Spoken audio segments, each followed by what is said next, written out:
Do you have a lot of friends who do tailoring as well? Yeah, my friends who learned with me in the Mm-hmm. shop Mm-hmm. Mm-hmm. around 6, 8 people. Mm.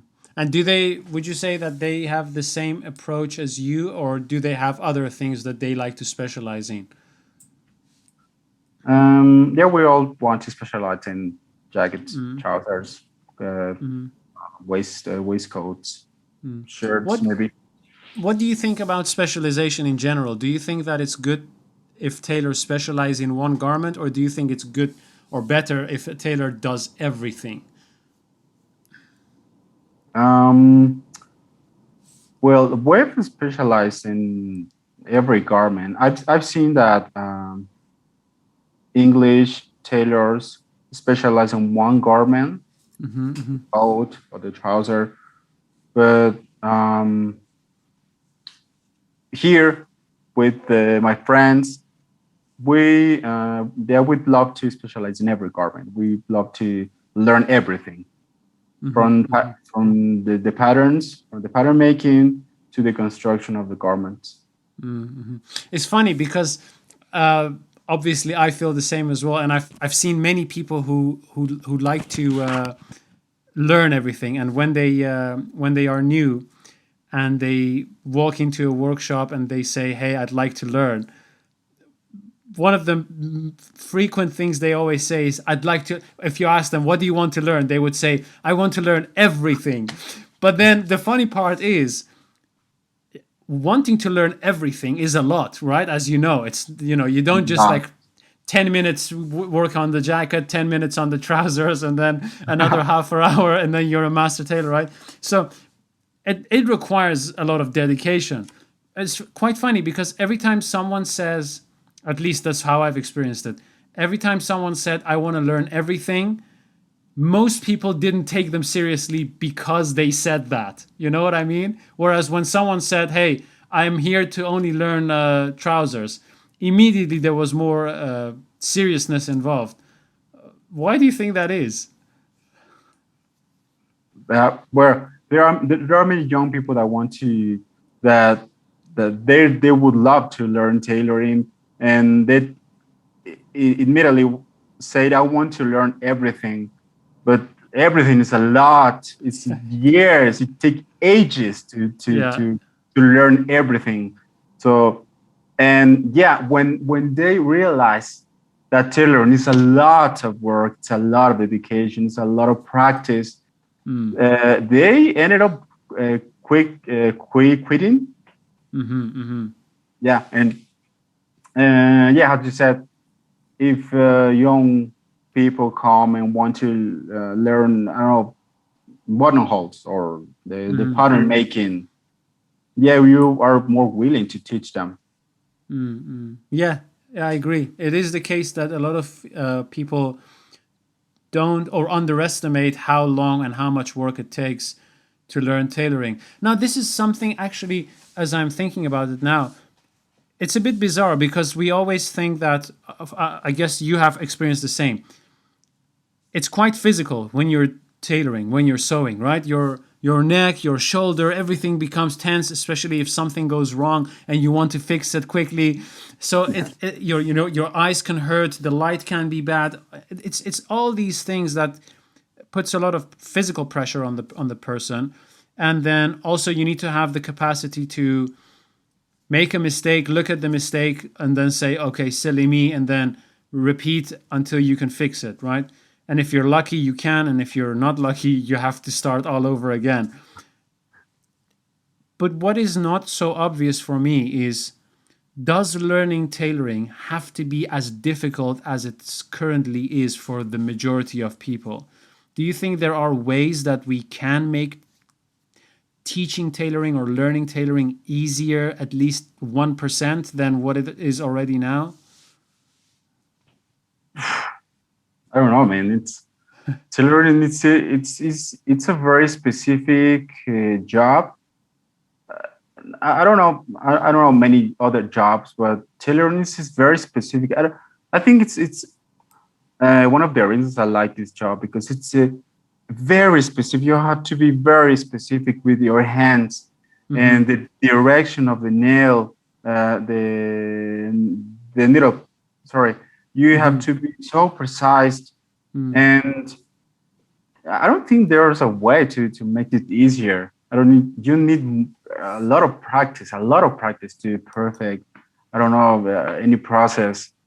Mm-hmm. And yeah, I don't, I'm not sure if there's a way to make it easier.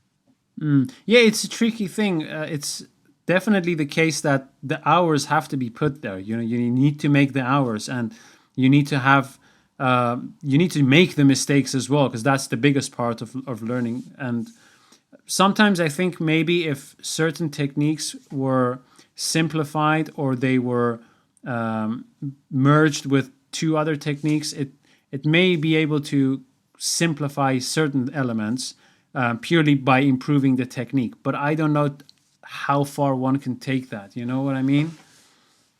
Hmm. I'm so sorry. Yeah. Can you repeat the question?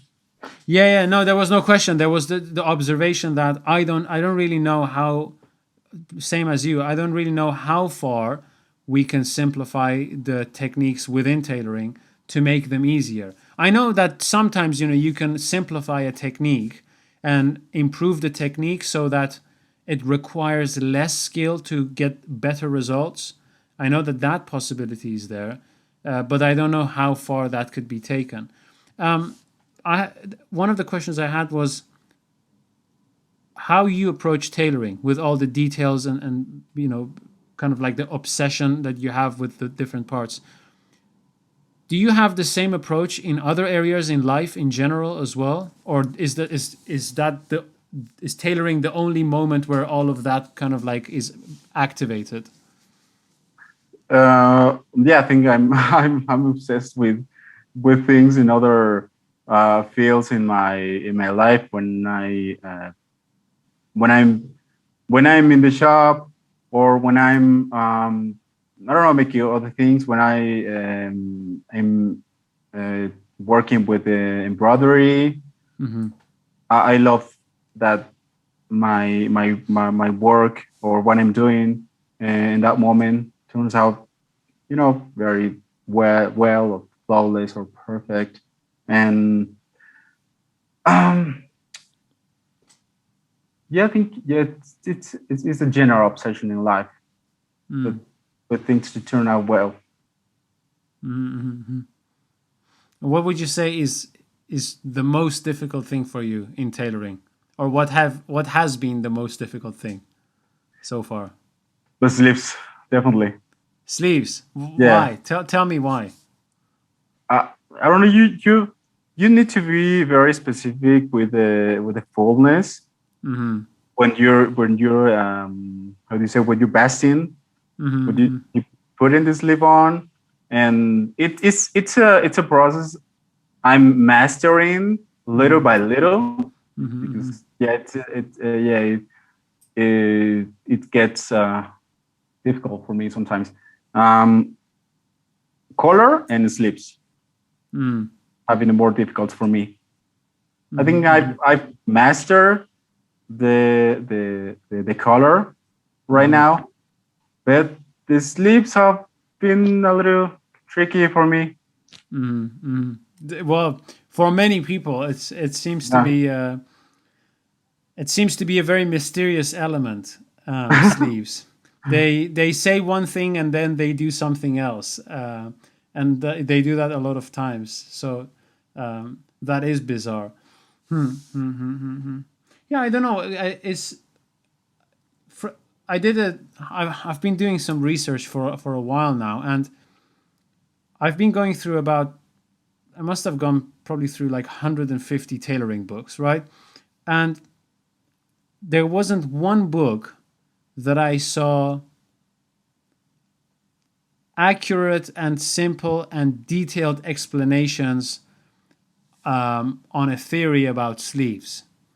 Most of them, they would just present a draft and they would say, okay, from 1 to 2, from 2 to 3, blah blah blah, and then and that would be it.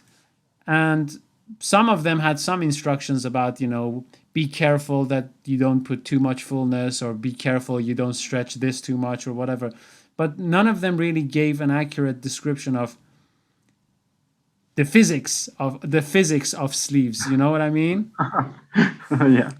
Are there a lot of Mexican tailoring books?